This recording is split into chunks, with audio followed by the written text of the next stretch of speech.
कोकणामध्ये पावसाचा वेग मंदावला आहे, त्यामुळेच आता वर्षा पर्यटनाला भर आहे। आपण सिंधुदुर्ग जिल्ह्यातील कणकवली तालुक्यामध्ये हा सावडाव धबधबा पाहत आहोत। सावडाव धबधबा ठिकाणी मोठ्या संख्येने पर्यटक आता हे ते दाखल झाले आहेत। आपण हा जो धबधबा आहे हे नूतनीकरण आजूबाजूच्या ज्या सोयी सुविधा उपलब्ध करण्यात रत्नसिंधूच्या माध्यमातून या ज्या आहेत ते एक शेड देखील उभारला आहे, हे रेलिंग देखील एक नवीन उभारण्यात आलेलं आहे। त्यामुळे आकर्षक इथे ज्या आहेत त्या हे नवीन उपाययोजना केलेल्या आहेत। स्वच्छतागृह देखील उभारण्यात आले आहे। तसंच लाखो पर्यटकांनी इथे भेट देत आहेत। आपण बघितलं तर सुरक्षित आणि इथे चांगलं वातावरण या धबधब्यावर नेहमीच असतं। काही लहान मुलं कसं वाटतं इथे काय सांगशील?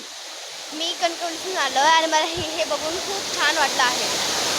कसं वाटतं तुम्हाला? काय छान वाटतं या धबधबे बघून आपल्याला मोठ्या शहरात गेल्यासारखं आणि पाण्यात मजा केल्यासारखी वाटते।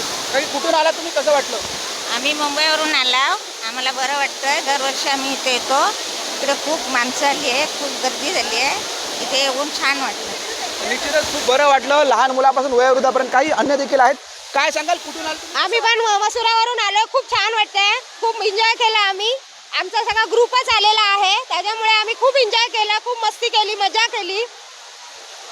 खूप मजा आली असं सांगता आहेत। आपण पाहिलं की आतापर्यंत लाखो पर्यटकांनी इथे भेट दिलेली आहे आणि खूप आकर्षित आणि सुरक्षित असा धबधबा हा म्हणून सावडाव धबधब्याची ओळख आहे। त्यामुळे भविष्यातही आणि देखील पर्यटक येथे येताना आपल्याला पाहायला मिळतील। पण सध्या आपण बघितलं तर या ठिकाणी जो आहे तर विविध म्हणजे जी रत्नसिंधू योजनेच्या माध्यमातून स्वच्छतागृह असेल, ह्या पायऱ्या असतील, तसेच ते रेलिंग असेल, एक लाकडाचा आकृती एक शेड आहे देखील उभारण्यात आले आहे। त्यामुळे कुठेतरी हा पर्यटकांना दृष्टिकोनातून हा आकर्षक धबधबा आपल्याला येथे पाहायला मिळत आहे।